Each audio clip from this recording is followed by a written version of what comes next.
If you want to learn how to play jazz and become a great jazz improviser, you need to learn jazz standards. Jazz standards are the vehicles in which jazz musicians use to improvise and to communicate with one another. So how do we actually practice jazz standards? What are some good ways to do that? Well, I want to share with you 3 ways to practice jazz standards. It's going to help you really get inside of them, understand them better, and improvise over them better. Come in right up. All right, what's up? Brent here from LearnJazzStandards.com, which is a blog, a podcast, and videos all geared towards helping you become a better jazz musician. Thanks for being here. Make sure you subscribe at the button below if you've never done that before to get locked in with everything we've got going on here. So obviously we have to learn jazz standards, and I've done an entire video about my process for learning jazz standards the right way by ear. I'll go ahead and link that up in the card above. But after you've learned that jazz standard, you want to be able to practice it effectively, because I believe that practicing is the real important thing, not all the little music theory tricks and all that other good stuff, but practicing effectively. So like I said, I want to share with you my 3 ways for practicing a jazz standard. I believe these are going to really help you out, help you get inside of these songs and improvise over them better. All right, I'm going to get behind my computer and show you what I'm talking about. All right, so behind my computer here, and to demonstrate how to practice a jazz standard 3 different ways, I'm going to use the jazz standard There Will Never Be Another You. We're going to do it in concert E flat, and just so you can get some harmonic context, I've got Band in a Box up. It's just a virtual band program software that I use. If you're interested in that, I'll link that up in the card above. But just so we can get some harmonic context, you can kind of see what I'm doing here. So the very first way I want to show you to practice a jazz standard is simply by taking chord progressions and phrases that you might think are a little bit complicated and just break them down and loop them over and over and over again. So in this case, just for example, let's just say that I want to really just practice this switch here from the E flat major, that's the parent key center, into the relative minor, which is the D minor 7 flat 5, the G7 flat 9, to the C minor 7. So I guess what I could do here is I'm going to go ahead and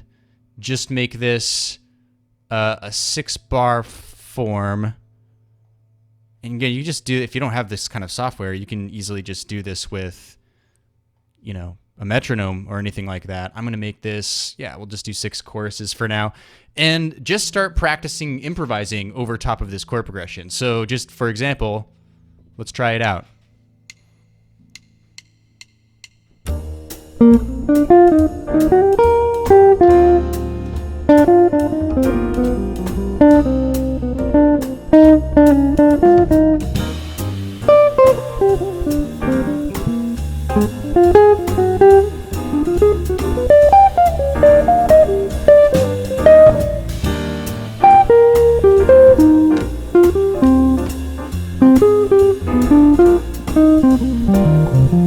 Right? So you see I'm just looping that over and over again and practicing that. So that's what I would consider the first stop for practicing a jazz standard, is look at those chord progressions where you're like, well, that looks tricky to me. Maybe it's a lot harder of a chord progression than that, but look at a chord progression that seems hard for you and loop it over and over again. Because a lot of times what happens is we approach these jazz standards as a whole, but a great idea is to break them down into smaller pieces, more manageable for you, especially if there's a challenging point, so that when you get to that point in your improvisation, you'll have practiced it so many times. I mean, we could have looped this for 100 times if we wanted to, just coming up with as many different ideas as we wanted to. We could have slowed down the tempo a lot, right? All these different things we could do just to take that one little phrase, that one short little chord progression, and loop that over and over and over again. So that's number 1, loop difficult sections of the standard. So the second way to start practicing a jazz standard and improvising over it is to use the melody, and really only use the melody as your source for improvisation. And I have talked about this in another video, a little bit more detail. I'll link that up above. However, the melody is obviously the thing that defines the jazz standard. In my opinion, that's the most important part of the jazz standard. I always use the blues as an example. What's the difference between one blues and the next? It's the melody. So knowing the melody is important. So you're both practicing the standard because you're practicing the melody, but you're also practicing improvising around the melody. So I've got the whole standard, all the chord progressions up right now. So I'll just kind of show you what I mean. Doesn't mean I'm playing just the melody, I'm playing around the melody. Let's try this out.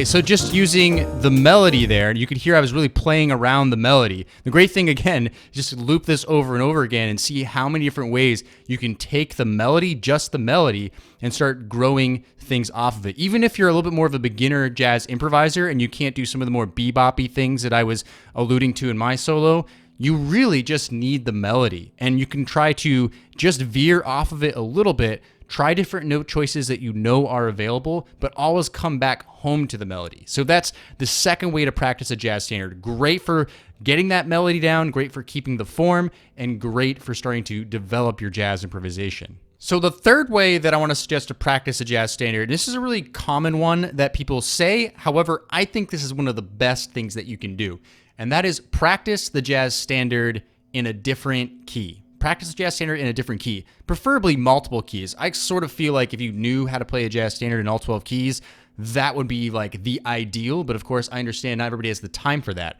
So start by just trying one different key that you want to work on. So let's see, there will never be another use in concert E flat major.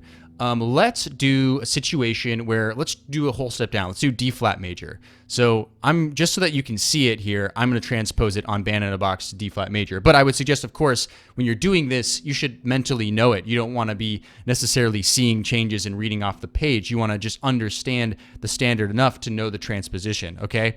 So let's try this. So I'm going to start by playing. It's good, you want to know the melody, and then you want to be able to improvise over it too, and of course know the chords. So I'm just going to go the first half of the song, I'm going to play the melody, and the second half I'm going to try doing a little bit of improvisation.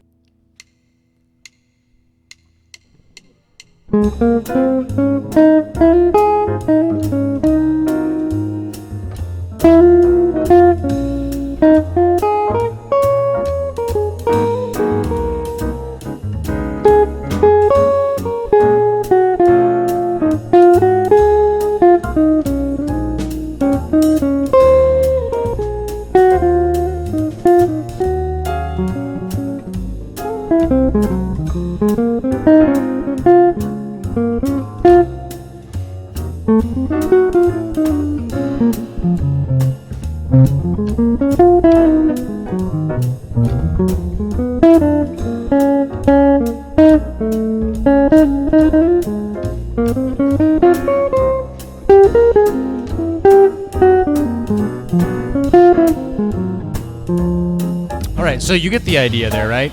So taking standards into other keys. Make sure you can play the melody, make sure you know the chords, and then practice improvising over them. D flat major, concert D flat major for me anyways, tends to be one that I don't normally play as much. So that's a good thing, right?